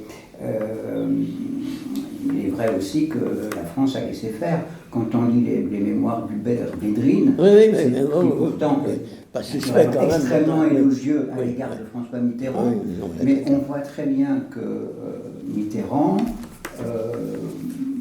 qui connaissait bien son histoire, lui, des Balkans notamment, et de l'Europe en général, Mitterrand a laissé faire parce qu'il fallait consolider l'Europe de Maastricht, et donc ne pas gêner les Allemands dans leur politique. Et ce qui fait qu'en toute connaissance de cause, nous avons laissé faire la reconnaissance de la Slovénie et de la Croatie, et ensuite tout s'est enclenché de la façon que l'on sait. Donc voilà, il y a aussi, en creux dans votre livre, il y a aussi l'absence quand même de la France dans toute cette histoire. À part les accords de Minsk, maintenant on s'aperçoit qu'on on les a voulus pour que les Ukrainiens s'arment, donc il n'y avait pas de volonté vraiment pacifique, mais à part ça, la France n'est pas là. Ça peut-être l'objet ou le sujet enfin de mes prochains livres. Ah ben voilà. Caresser. Je me demandais si j'allais vous suggérer. Non, mais oser vous suggérer. Il y a différentes choses. Ou bien, mais on peut passer commande. On aime bien passer commande de livres. Oui, vous êtes gentil, je vous remercie. Une histoire de la Yougoslavie et de l'éclatement de la Yougoslavie. Alors là, il y a des experts beaucoup plus qualifiés que moi. Mais à ma connaissance, nous n'avons pas en France. Vous avez quand même les ouvrages que je cite dans ma bibliographie ou dans mes notes, je cite certains. Vous avez quand même, non, vous avez des gens que l'on pourrait encourager. La seule chose, c'est qu'il faut trouver un éditeur. Ah non, mais donc il y a bien. Il y a des. Je ne suis pas seul, je suis pas seul à penser ce que nous sommes en train de dire. Enfin, nous ne sommes pas seuls à penser ce que nous sommes en train de dire sur l'éclatement de Yougoslavie. Vous avez des gens, par exemple, je n'ai pas une très bonne mémoire pour les noms, donc ils ne me reviennent pas tous en tête, mais des journalistes dès l'époque sur place, et par la suite des historiens, donc compris des collègues, ont écrit des livres que l'on trouvera dans ma biographie ou dans les notes de l'ouvrage, sur le chapitre Yougoslavie, qui montrent que la thèse, comment dirais-je, bien pensante, enfin, n'est pas du tout universelle. Et de même, vous avez des auteurs allemands ou britanniques qui ne sont pas exactement dans la doxa, enfin, c'est plus compliqué. Mais je m'empresse de dire que ce sont des sujets qui nécessitent une expertise locale pardonnez-moi, que je n'ai pas, parce que vous l'avez dit, de village en village pratiquement. Bon. Mais les manques ou occasions ratées de la politique française, j'y ai fait allusion en disant que à partir de 1995, on ne voulait plus écouter ce que je ressentais comme problème commençant à venir du côté de Moscou, enfin, comme durcissement, je ne sais pas comment dire, et ça ne rentrait pas dans les purs. Voilà, donc c'est pour quelle raison, ça c'est bien intéressant. À mon avis, c'est lié c'est le problème d'une part, les universités françaises ne sont pas assez outillées, pour analyser ce genre de questions en continu. Les Anglais ont tout ce qu'il faut. Les Américains aussi, mais les Anglais ont à Londres des institutions, ainsi que dans les universités, Oxford, Cambridge, etc. Ils ont des centres de recherche qui sont vraiment des gens sérieux. King's College à Londres, c'est une puissance pour toutes les questions stratégiques. Donc, ils étudient ces questions. Alors, au moins, ils ont une expertise. Nous, l'université, n'ont pas la puissance nécessaire. D'autre part, ces sujets sont beaucoup moins intéressants que le genre. Je pense qu'un quart, ne présente pas un quart des postes de maître de conférence mis en histoire contemporaine. Oui, mais voyez-vous, peu avant le début de la guerre civile en Yougoslavie, on avait reçu Georges Castellan. Qui était le grand historien français des Balkans, qui avait écrit l'histoire des Balkans qui faisait autorité. Donc il y avait dans l'université, Castellan était un homme qui avait ses élèves, ses disciples, etc. Donc on pouvait savoir. Tout ce que vous dites sur l'héritage du milliette russe, ottoman, du milliette ottoman, c'est-à-dire la communauté ethno-religieuse, tout ça, Castellan l'expliquait très très bien en disant il ne fonctionne pas comme nous, il fonctionne par groupe ethno-religieux. Bon, c'est comme ça, c'est assez difficile de trouver un principe d'unité, c'est toujours comme ça quand les empires s'effondrent. Hein. Mais tout ça pour dire que nous avions en France les connaissances et les universitaires qui pouvaient éclairer les décisions politiques. Quelles que soient ces décisions politiques d'ailleurs. Je suis entièrement d'accord avec vous, on pourrait rajouter des noms, je suis entièrement d'accord avec vous, et de noms de gens qui sont toujours parmi nous, donc forcément plus jeunes que Castellan, enfin bon, ils sont encore parmi nous, mais simplement ils n'ont pas ils ne percent pas, ils n'arrivent pas à percer dans les milieux où l'on échafaude le processus de décision. C'est ça le vrai problème. Le vrai problème est plutôt à chercher du côté de la formation de nos responsables, qui a évolué considérablement en fonction de l'évolution de Sciences Po, des programmes de l'ENA, de l'organisation même de l'ENA, etc. Il faut être là assez précis, c'est ça qui est en cause, à mon avis. Il y a des pays où, bon, si vous prenez un parlement allemand ou italien, il y a des gens qui sont passés par la fonction publique, mais d'abord, il n'y a pas l'équivalent de l'ENA en Allemagne, ils sont bien gardés, enfin l'équivalent de l'ENA, c'est toujours plus dispersé. Puis vous avez beaucoup de gens qui ont eu d'autres formations initiales. Nous, il suffit de regarder les statistiques de la Chambre. Enfin, c'est une monoculture, pas totale, mais une très large monoculture, encouragée par un système d'enseignement et une formation que moi j'ai vécu. J'ai donné des cours également à Sciences Po. Bon, il y a quand même une orientation qui dépasse celle de la vieille Sorbonne ou des Georges Castellan et autres, qui privilégient les paradigmes internationaux, la vision, comment dirais-je, de l'ordre multilatéral fondé sur des valeurs, etc., etc., et une ignorance ou un manque d'intérêt, disons, pour les questions historiques précises. C'est compliqué, les histoires de villages serbes ou autres, il faut aller sur le terrain, bon, c'est compliqué, voilà. Enfin, nous sommes d'accord, hein, mais simplement, c'est difficile de... Mais Mitterrand, c'est un contre-exemple, alors c'est lui qui a laissé faire des illustrations. Mitterrand, c'est un contre-exemple, c'est pas un nanar, c'est quelqu'un qui a une très bonne formation historique, etc. C'est pourtant lui qui a justement présidé à cette... Alors, je apporterai là peut-être... On revient, Mitterrand a tenu un discours, un colloque qui s'est tenu à Paris, je pense en 80... Il est encore là, mais ça va être 92 ou 13 encore, bon, intitulé « L'Europe des tribus ». Bon, un titre intéressant, l'Europe... C'est très intéressant. Ce que dit Mitterrand, c'est ce que je vous ai expliqué rapidement, c'est que il faut évidemment tenir compte des évolutions, mais il ne faut pas s'acharner à transformer en État souverain ce qui n'était que des régions internes de l'ex-Yougoslavie. Il faut, avec l'accord des populations, tout ce que vous voulez bien entendu, ne pas hésiter à modifier les frontières. ce qui était absolument refusé par les États-Unis, par la communauté internationale, etc. Et d'abord par les États-Unis. Il n'était pas question de toucher aux frontières de la Croatie et aux frontières de la Bosnie-Herzégovine en particulier. Celle de la Serbie, on y a touché. Pour le Kosovo, ça c'est le contre-exemple. Mais ça, ce n'était pas la politique de Mitterrand. Pour quelle raison Mitterrand finalement a laissé faire? Alors là, les responsabilités avec le recul pour l'évolution que vous signez, à mon avis, d'abord celle de Jacques Chirac. Par activisme, bon.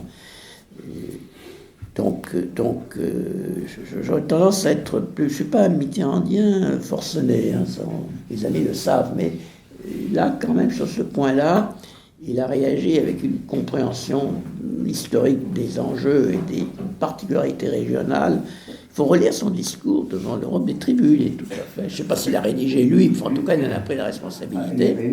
Ce discours avait eu un écho extrêmement négatif. Hein, le concept d'Europe des tribus, que je m'étais permis de critiquer dans un rapport du Conseil économique et social. Je suis le seul à avoir critiqué le président de l'Europe. Non, mais l'Europe des tribus. Un rapport comme ça. Voilà, on ne va pas refaire la mais vous voyez comme quoi ça serait intéressant de revenir sur cette question en tant qu'historien. Incontestablement. On verra. Et pourquoi nous avons si lamentablement échoué avec l'Allemagne. Ou en tout cas, pourquoi nous nous sommes fait tant d'illusions. Ça, j'ai dernier article que j'ai publié dans Politique Magazine qui vient de sortir, je l'ai relu avant de venir, c'est nos germanistes, la corporation des germanistes, c'est puissant, les germanistes, ils se sont créés leur petite Allemagne d'amour. Petite Allemagne d'amour qui n'a que très peu à voir avec l'Allemagne réelle. Alors quand Madame Weidel obtient des scores réels, hein, pas seulement dans les sondages, mais dans les élections régionales, ils disent le ventre de la bête immonde est toujours fécond. Bon, alors qu'il y ait des problèmes en Allemagne, c'est évident. Madame Weidel vit avec une dame, donc elle serait tombée sur le Troisième Reich sous le coup de l'article 175 du Code pénal allemand, qui interdit absolument ce genre de situation, qui n'a jamais été totalement supprimé. Le mariage pour tous en Allemagne n'est pas du tout reconnu comme ici, c'est beaucoup plus compliqué, c'est juridiquement beaucoup plus compliqué. D'autre part, sa partenaire, je ne révèle pas un secret, c'est largement connu, sa partenaire est une dame africaine, donc là elle tombait sous le Troisième Reich, sous le coup des lois de Nuremberg. Ça, c'était le camp de concentration assuré, Ravensbrück, pour les dames, c'est pas aimable. Et comme c'est une personne extrêmement désagréable et très insolente, à mon avis, elle aurait mal parlé aux gens de la Gestapo qui l'auraient conduite à Ravensbrück, et elle aurait été massacrée à coups de poing dans la voiture. C'est ça, à mon avis, qui aurait été son sort. Alors, je ne dis pas que ce soit une dame sympathique, à mon avis, je crains qu'elle ne le soit pas trop, mais c'est autre chose que la résurgence du national-socialisme, c'est autre chose qu'une autre phase. Bon, c'est ça, c'est autre chose, un autre phénomène. Et je prends cet exemple, c'est parfaitement clair, mais on pourrait les multiplier. Et ça, si vous vivez dans des mythes que vous n'explorez jamais réellement, vous n'arrivez plus à voir la réalité telle qu'elle est aujourd'hui. La réalité telle qu'elle est aujourd'hui, on s'en rend compte en se promenant en Allemagne. Hein. C'est un pays où les gens aiment bien avoir la paix, ils n'aiment pas être harcelés. Ça a commencé par des quêteurs dans les gares. Nous connaissons ça ici. En Allemagne, c'était nouveau. Vous ne pouviez pas prendre un billet, un distributeur automatique de billets, de chemin de fer, sans être entouré d'une masse de va-du-pied qui vous demandait. Et j'ai vu des messieurs allemands qui réagissaient très fermement, comme ici, on n'imaginerait pas de le faire. Et ainsi de suite. Les scènes de violence dans certaines villes allemandes qui sont attestées, c'est pas des histoires d'imagination, c'est attesté. Bon, tout ça passe très très très mal, et donc ça provoque des réactions. Mais le problème, c'est ça, c'est pas la résurgence du national-socialisme. Ça, c'est une vue de l'esprit. Je prends un exemple un peu grossier pour me faire comprendre. Enfin, on pourrait élargir. d'autre part les Allemands, je pense les dirigeants, les responsables allemands, deviennent de plus en plus, je ne sais pas comment dire, durs ou secs à l'égard des nôtres. Aucune de nos politiques, depuis Madame Merkel a tout fusillé l'opération en Libye, fusillé notre politique en Afrique, fusillé le projet sarkozyste d'Euro-Méditerranée, qui avait pas totalement inintéressant. Elle a tout fusillé chaque fois. Bon, tous les projets binationaux en matière d'armement, par exemple, qui ont une certaine importance, surtout en ce moment, systématiquement liquidés. Ça vaudrait un jour la peine aussi, là aussi, de faire un bilan. Et comment en est-on arrivé là? À mon avis, les responsabilités sont partagées. Ça fait aussi partie des idées que j'aimerais évoquer dans un prochain ouvrage, mais en remontant aux années 60, aux années 50-60. Mais enfin, je ne veux pas faire maintenant le livre suivant. Merci Bertrand. Alors, la grande rupture, est-ce que ça n'est pas, en vous écoutant, celle qui se joue depuis plusieurs décennies, à vrai dire, entre les Occidentaux, l'Occident, qui est une notion très idéologique d'ailleurs, aux démocraties libérales expansionnistes, et sans rattachement civilisationnel aucun, désormais en tout cas, et en face, l'immense Russie post-communiste, l'Union soviétique est morte, mais la Russie se poursuit, et avec son mythe impérial qui est très rattaché, alors peu démocratique, mais très rattaché à l'idée de civilisation. Et ne pensez-vous pas que là, il y a un arrière-plan idéologique très fort, et que ça domine, me semble-t-il, et même ça mine nos relations internationales. Est-ce qu'on n'est pas là confronté, cette grande rupture ne se joue pas fondamentalement sur ce registre-là? Alors, je ne suis pas en désaccord, j'ajouterai quand même, me semble-t-il, d'autres éléments, en particulier le fait qu'on n'est plus à l'époque de la guerre froide, c'est pire maintenant, mais il y a certains points communs. À l'époque de la guerre froide, la Russie avait une politique vers l'Asie avec des pays communistes, ça a commencé par la Chine jusqu'à la rupture. Bon, elle avait également une politique vers l'Afrique en soutenant des régimes, disons, de type pro-soviétique, vers l'Amérique latine, en commençant par Cuba. Alors là, il y a eu à mon avis, une restriction du périmètre qui était excessif, qui était mondialisant, qui était mondial, mais était excessif. Alors, le seul problème, c'est que le périmètre actuel, c'est en gros ce qu'on appelle les BRICS pour la diplomatie russe. Ils manœuvrent évidemment la Chine, l'Inde en particulier, mais ils n'ont pas tout à fait les moyens de maintenir tout ça ensemble. Alors il y a une réalité qui rejoint ce que vous dites, et que je crois avoir mentionné, c'est qu'il y a toute une série de pays importants par le monde qui en ont marre du leadership occidental, pas seulement pour les raisons morales ou logiques ou politiques ou psychologiques, c'est bien que ça joue, mais aussi pour des raisons économiques, et très précisément en matière monétaire, pour commencer, c'est là le point. Bon, alors ça, la Russie en bénéficie, et en même temps, elle n'a pas les moyens de contrôler réellement. Quand on parle des BRICS, comme une nouvelle formation en rivalité avec, disons, l'Occident global, l'expression d'Occident global encore plus creuse que la précédente. Eh bien, c'est pas vraiment la Russie qui est aux manettes, en fait. Ils font semblant, mais c'est très discrètement Pékin qui manœuvre, n'est-ce pas? Dans certains cas, l'Inde, avec beaucoup de tensions internes possibles. Ce qui fait que la grande rupture, moi je l'ai vu évidemment dans le cadre des relations entre la Russie et l'Occident, c'est quand même un domaine que je connais le moins mal, mais d'une certaine façon, la grande rupture, c'est aussi la rupture de l'ordre international occidentalo-centré, fondé par les Occidentaux en toute bonne conscience d'ailleurs. Il y a un épisode intéressant, quand on a voté à l'ONU la Déclaration universelle des droits de l'homme en 1948. Ça a été discuté par une commission où figurait du côté français le juriste fameux, René Cassin. Cassin. Oui, Cassin, merci. Parce que, bon, René Cassin, qui était le rédacteur largement. Bon, la commission était présidée par la veuve de Roosevelt, Eleanor Roosevelt, qui était très dans ce sens-là, dans ces idées-là, plus même que son mari.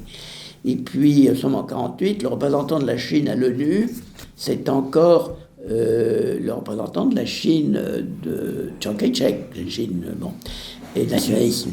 Et un homme apparemment fort cultivé, intelligent. Et la déclaration des droits de l'homme, la déclaration universelle de 1948, elle évoque des valeurs occidentales. Bon. Et vraiment occidentales. Elles paraissent universelles à l'époque. Enfin bon, le Chinois, en 1948, va trouver Eleanor Roosevelt qui le raconte dans sa mémoire. Et lui dit, oui, bon, écoutez, j'ai signé, parce que bon, le document sera fait. Chère madame, vous devriez lire Confucius. Lire Confucius, c'est une philosophie différente, philosophie sociale différente. Je n'ai pas dit inconciliable, mais différente. Voilà. Et ça annonce déjà la situation qui est, à mon avis, au cœur de ce qu'on appelle la grande rupture. Enfin, moi, je me permets d'appeler la grande rupture, enfin, le terme, je crois, je ne sais plus. Et là, on retrouve ce que vous dites. Donc, il y a certes la rupture ou l'interruption d'un processus de réconciliation entre la Russie et le reste du monde européen et occidental qu'on pouvait espérer, qui était l'un des enjeux de la guerre froide, malgré tout. Mais en plus, vous avez, par-dessus cette rupture, et liée à cette rupture, une rupture beaucoup plus globale, peut-être à long terme plus grave, celle d'un monde qu'on pensait reposer de façon définitive sur des valeurs occidentales considérées comme universelles, spontanément. Or, bon, ça c'est ce qu'on croit depuis leur naissance, hein. Voire même peut-être plus tôt, enfin bon, mais ben, on se rend compte que c'est pas évident pour tout le monde. Et de la Syrie à l'Iran, bon, vous avez à peu près partout, si vous grattez bien, certaines circonstances de l'Amérique latine également. Les choses là sont très intéressantes aussi de ce point de vue. Vous avez des facteurs locaux qui renvoient toujours à cette grande rupture. Alors ça, les Américains en ont pris conscience, à mon avis. C'est l'une des raisons, pas la seule, à mon avis, c'est l'une des raisons de l'élection de M. Trump. C'est le sentiment de beaucoup d'Américains qui sont en train de perdre le contrôle, collectivement. Bon, ils sont en train de perdre le contrôle. Alors c'est exprimé de façon plus ou moins savante ou confuse, mais enfin, c'est l'idée que ça ne marche plus comme ça marchait avant, comme ça devrait marcher. D'où les réactions défensives, droit de douane, etc. On verra ce qui marche ou ne marche pas, j'en sais rien. Mais ça fait partie de ce que vous dites, à mon avis.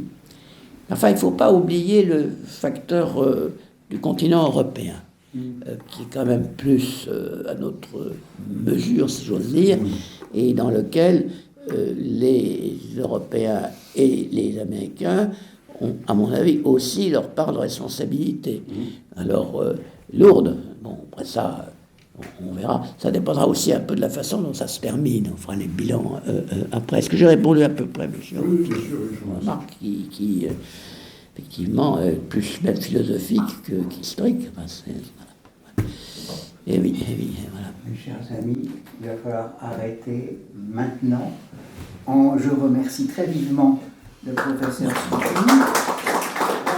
Il part avec au moins 2 idées de livres à écrire. Oui, je vais dire ça à ma femme ce soir. Je vais dire ça à ma femme ce soir. Comme Oui, elle me voit disparaître dans ma bibliothèque, elle va pousser des hurlements. Des hurlements. Oui. Enfin bon, je prends toute la responsabilité. Oui. Dites que je vous ai forcé.